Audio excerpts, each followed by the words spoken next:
Hey there. Today we're going to be talking about the bullet journal.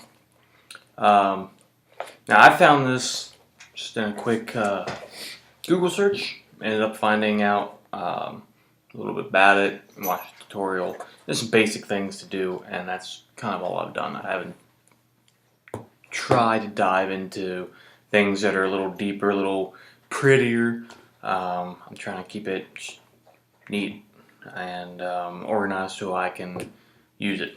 So I give you a little background. I had the Panda Planner, which I don't have with me at the moment, and it was okay. You got some structure. It was nice for what it was, but it was a little pricey, and it wasn't flexible enough. So you had to me, because it was outlined there, I had to follow it. Whereas the bullet journal allows you to do just about anything you want, really.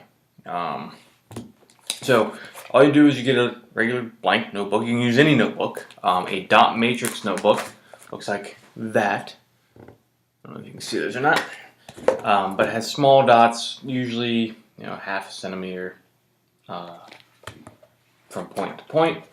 And the way you start out is you go to your first open spread and you label it index, and you list your items and the page numbers. And you can see I started off kind of messy, and then I was like, oh wait, I can just put a line here and make it a little more neat.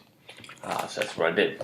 And then you go and you'd have something called a future log. This is just the general way of setting it up. And in that future log, you plan out your next 6, 12, 3, 4, whatever you want, how many months you want. And you write big things that you need to remember here. So I did it with individual lines starting out, and then I went back and I added these calendars. I circled important dates with certain colors to represent holidays, represent birthdays, represent anniversaries, different things that I need to do throughout the next 6 months. And you can see I played around with different types of calendars, with lines, without lines, with grids, and then just blank. I kind of like the blank one myself. And then you go on and you can have different things. You can have like your goals, your prayer list. You can have, and then those are called collections. And you can have anything you want. You can have your budget items. You can have your notes. You can have family activities. You can have your, as I said, your goals for the year, goals for the next 6 months. Whatever you want. It's a collection of your ideas, which is pretty cool. You can keep track of what you've accomplished, what you haven't, where you need to go, and that kind of thing. My problem is I forget, so I need to write stuff down.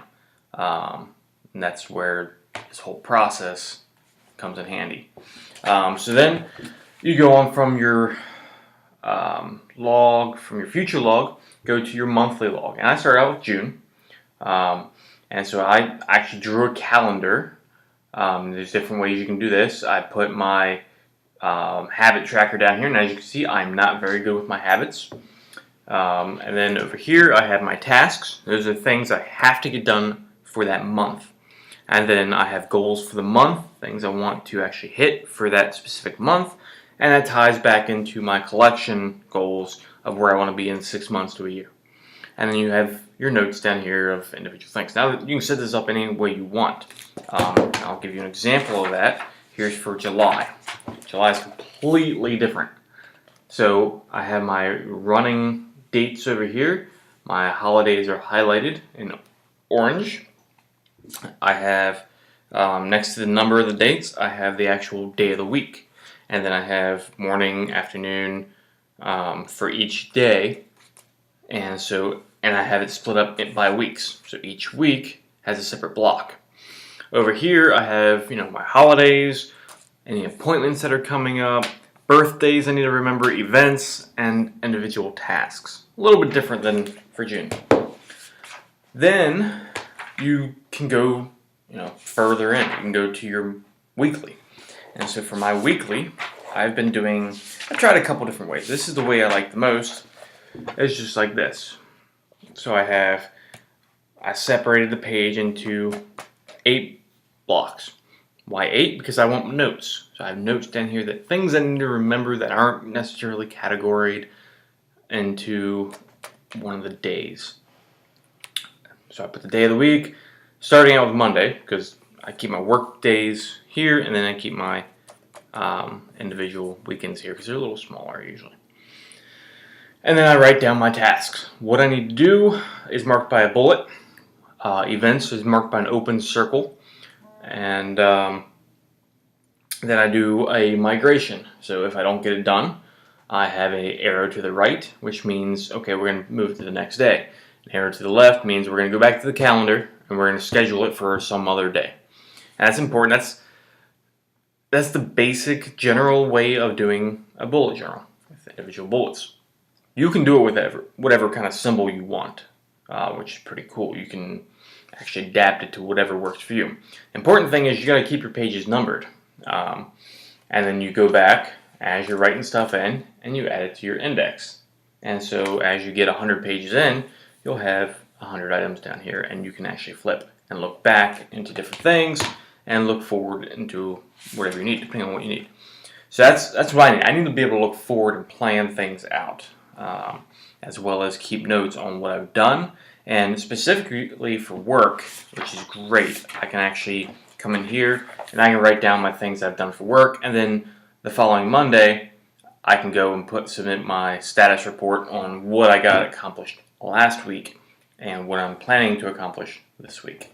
So that's a little basic overview. And then of course, wherever you want to throw things in, you can come in and throw things in, like your debt tracker or your daily gratitude, if you want to be thankful for things, your events, your actions, things that you want to get done, your work notes, your family notes, your activity notes. So one thing I did is I have in here a family activity list, if I can find it. Page 11. So my family, that's where the index comes in handy. Family activity list right here. And this is what we want to do. So we wanted to go to the zoo. The first thing on the list. Hey, look, we went to the zoo. We wanted to go to something called Touch a Truck for my son. We didn't get to go to that one, so I crossed it out. So it's actually crossed out. We did not get to do that.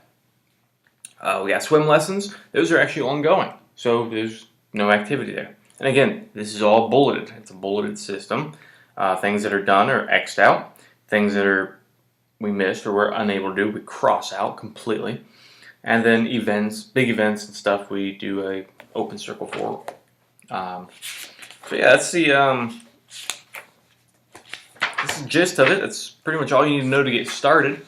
If you check out our website, awesomedadgear.com, we have a couple write-ups on it. And we also have links to the notebooks that we recommend. It is not this notebook, by the way. This notebook was a cheap one off of Amazon, couple bucks, and it's already kind of falling apart a little bit. So check out our link. You can actually buy it right off of there. The link takes you to Amazon. The store takes you to Amazon. So you can buy it right off of there. You got all kinds of other stuff to check out on there. We got a lot of new stuff on Awesome Dad Gear. Go check it out. And remember to like and subscribe to this video to stay updated on what we're doing. Thanks a lot.